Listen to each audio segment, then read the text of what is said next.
반갑습니다. 미래의 가이드 황성수입니다. 주말 사이에 들려온 무거운 소식에 걱정이 많으실 텐데요. 금요일 미국 증시는 나스닥만 오르고 다우와 S&P 500은 내리는 혼조세로 마감했습니다. 자, 미국 증시의 키워드로는 중동 협상 결렬, 물가 양극화, 반도체 독주 이 세 가지를 들 수 있겠습니다. 자, 미국 증시를 한마디로 말씀드리면 지정학적 위기 속에서도 AI 반도체의 펀더멘털이 빛났다라고 말씀드릴 수 있겠는데요. 자, 그럼 미국 증시 무슨 일이 있었는지 지금부터 하나하나 짚어보도록 하겠습니다.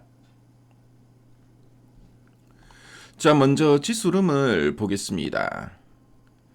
자, 대형주 중심의 S&P 500은 전거래일 대비 0.11% 하락했고요. 그래서 7거래일 연속 상승세에 마침표를 찍었습니다. 다우존스 지수 역시 0.56% 약보합으로 마감했습니다. 하지만 기술주 중심의 나스닥 지수는 AI 반도체 기업들의 강세로 인해서 0.35% 강보합을 보이며 거래를 마쳤습니다.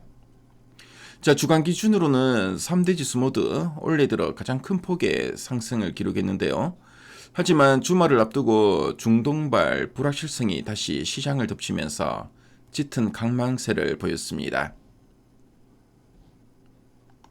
자, 시장을 움직인 첫 번째 변화 요인은 단연 미국과 이란의 휴전 협상 결렬인데요.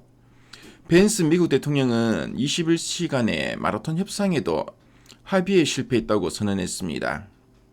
우라늄 반출과 호르무즈 해역 관리권 등 미국의 핵심 요구를 이란이 주권 침해라며 거부했기 때문인데요. 트럼프 대통령은 즉각 이란 항구 봉쇄를 경고했고요. 이란 역시 보복을 예고하면서 중동의 긴장감이 최고조에 달하고 있습니다. 두 번째 요인은 물가지표의 양극화 현상인데요. 3월 소비자 물가지수 CPI가 발표되었는데 겉과 속이 달랐습니다. 전체 물가는 전월 대비 0.87%나 오르면서 충격을 주었는데요. 이는 휘발유 가격이 무려 21%나 급등한 탓입니다. 반면에 에너지를 제외한 근원 물가는 0.20% 상승에 그치며 오히려 안정세를 보였습니다. 아직 고유가가 경제 전반에 인플레이션으로 번지지는 않았다는 안도감을 주었는데요. 하지만 불안한 내관임은 분명해 보입니다. 세 번째 요인은 소비심리 냉각과 소프트웨어주의 부진인데요.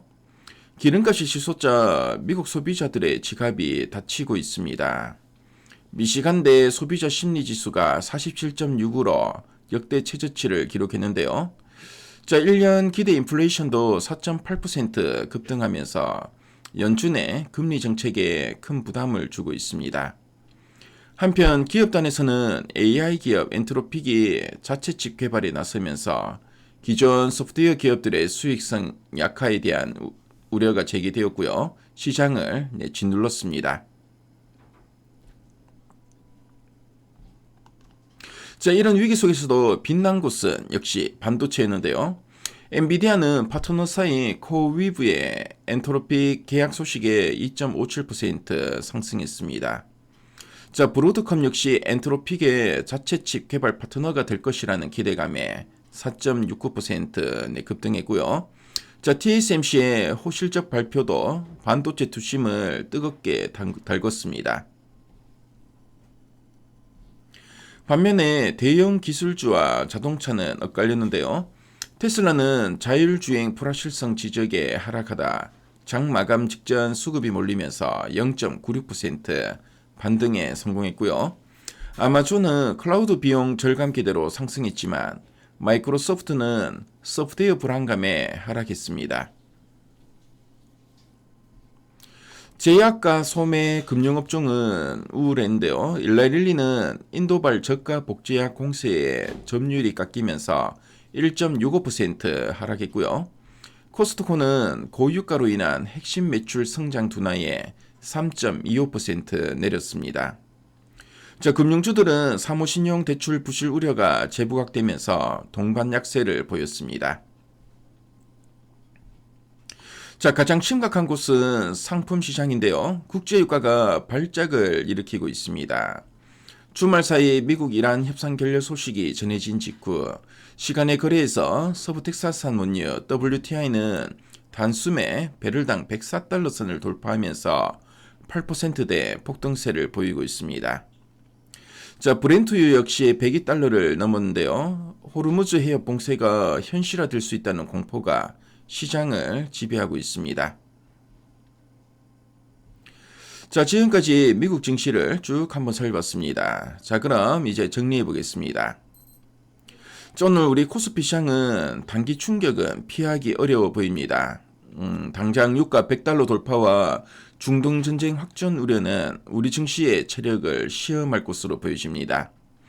자, 여기 환율도 1480원대로 올라서면서 외국인 수급에 불리한 환경이 조성되었습니다. 하지만 너무 비관하실 필요는 없는데요. 주말간 미국 증시에서 보여주었듯 AI와 반도체라는 실적의 본질은 전혀 훼손되지 않았습니다. 현재 코스피의 12개월 선행 PER은 7.5배 수준으로 역사적인 저평가 구간입니다. 오히려 삼성전자 등 반도체의 실적 추정치는 계속 올라가고 있습니다. 자, 태풍이 불 때는 나무에 흔들리는 가지가 아니라 굳건한 뿌리를 보셔야 됩니다. 자, 단기적인 지수 변동성에 흔들려서 섣불리 매도하기보다는 호실적이 담보되는 반도체 대형주 중심의 비중을 유지하면서 시장을 안정을 기다리는 지혜가 필요해 보입니다. 자, 주말 사이 발생한 돌발 악재로 마음이 무거우실 텐데요. 하지만 이 또한 시장이 소화해내야 할 과정으로 보여집니다. 자, 냉철한 시각으로 펀더멘털에 집중하신다면 이 위기도 분명 기회가 될 것입니다. 자, 여러분의 굳건하고 성공적인 투자 여정을 진심으로 기원합니다. 자, 오늘은 한 주를 시작하는 월요일인데요. 이번 한 주도 힘내시고요. 자, 그럼 저는 이상으로 이제 마무리하도록 하겠습니다. 지금까지 미래가이드 황승수였습니다. 감사합니다.